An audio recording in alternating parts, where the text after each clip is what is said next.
Howdy everyone, welcome to Dr. Obi's Garden. In today's video, we're going to show you how to make a raised bed garden using ceramic floor tiles. Yes, floor tiles, you heard it right. Ceramic tiles make one of the best and most durable raised bed gardens out there. We all know the importance of raised beds in gardening. They are so much easier to manage, can take more plants with more room for root growth compared to a container garden, and they can help to keep some animals out. In this video, I'll take you through the steps to create a raised bed garden out of ceramic floor tiles easily without any fancy tools or accessories. Before getting to it, let us know whether you grow crops in a raised bed garden and what materials you normally use for your raised bed garden down in the comments. If you have not already done so, kindly subscribe to the channel for more videos like this. Your support is greatly appreciated. Let's get it rolling. I'll be using 60 by 60 centimeters or 2 square feet floor tiles, binding wire, wire cutter, and waterproof tape of dimension 50 millimeters by 5 meters. The 100 millimeters by 5 meters can also be used, but it needs to be cut lengthwise into two 50 millimeter tapes.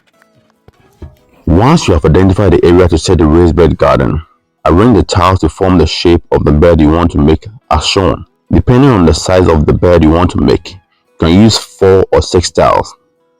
Adding more tiles will make it more difficult to manage. Next, mark out the outline of the bed. You can use a pickaxe or mattock to create a shallow depression or trench in the soil along a straight line about the length of the tiles and bed. Once you have the outline, it's time to install the bed. With the help of a hammer, drive a wooden peg into the soil on one side of the outline of the bed. I found it easier to start from the short side of the bed. The peg will be supporting the weight of the tile, so make sure it is steady and positioned right in the middle of the line. Now place one of the tiles in the shallow depression, resting it against the wooden peg. To keep the tile upright, place another peg on the other side of the tile, driving it into the soil with the help of the hammer. Place another tile on one end of the first tile as shown. You can attach a small piece of waterproof tape on the corner of the two tiles to keep them from slipping, making sure the edge of the second tile rests on the edge of the first. Place another tile on the other end of the first tile as shown. Keep them together with the help of a piece of waterproof tape. You can provide more support as needed by placing another peg on the exterior side of the tile. The fourth tile can be joined to the second tile using the waterproof tape and a wooden peg positioned on the interior side of the tile.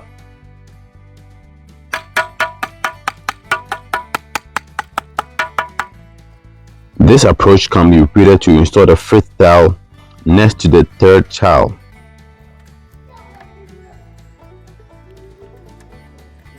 The peg should be placed on the exterior side this time. Note that the position to place the peg depends on the slope of the land. The purpose of the wooden peg is to keep the tile from slipping or falling down. To install the final tile and complete the bed, you can adjust the position of the shallow trench or depression such that the corner tile will rest on the corners of the fourth and fifth tiles. You can start from one end and you can drive in one peg on either side of the last tile to keep it in place, just as was done for the first tile, holding the tiles in place with the waterproof tape.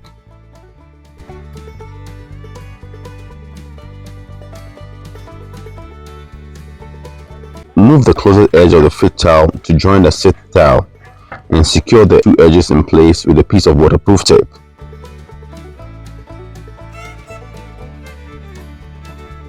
This gives the rough outline of the raised bed made of ceramic floor tile. In all, 7 pegs were used to provide support for the structure. However, these pegs are a bit intrusive, negatively affecting the beauty of the bed. To fix this, you can use the binding wire. This wire can be used to provide support and strength to the structure in a non-intrusive way. To install this support, tie one end of the binding wire to one of the pegs as shown.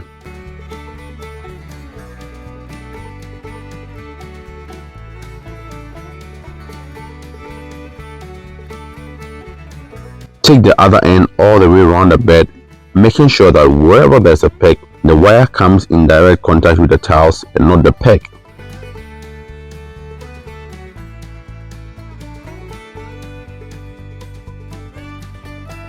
Once the binding wire has gone around the bed, the two ends can be tied together as shown.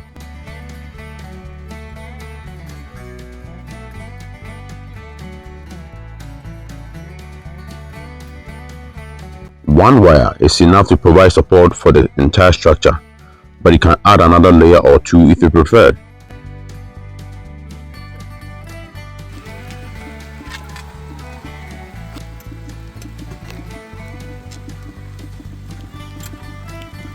Once the wire is tied up, the pegs can be removed.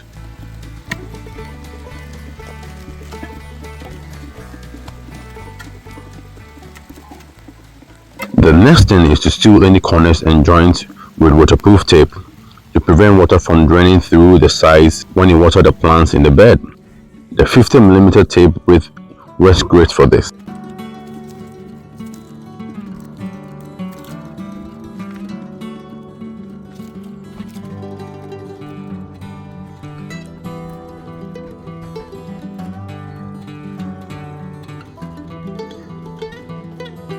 Now, our raised bed is ready to be used. It's time to fill it up with soil. In order not to use too much soil, I first filled it up with a layer of dry brown materials that I could find around. These included coconut branches and leaves, corn stover, banana leaves, dried grass clippings, rice husks, egg crates, and many more. These were filled to about 1/4 of the height of the bed.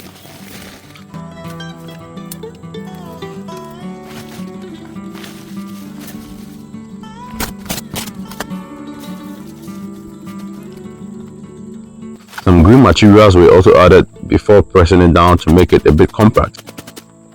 The soil mix, comprising of garden soil, compost and poaching manure, was then used to fill the bed up to 3/4 of the height of the bed. The soil was then watered thoroughly before planting my tomato seedlings.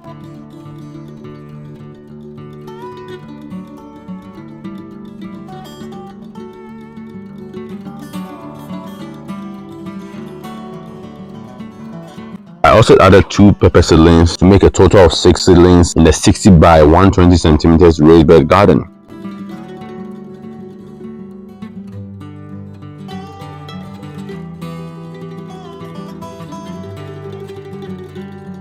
This is how the plants looked the next morning. They were all really happy with their new home.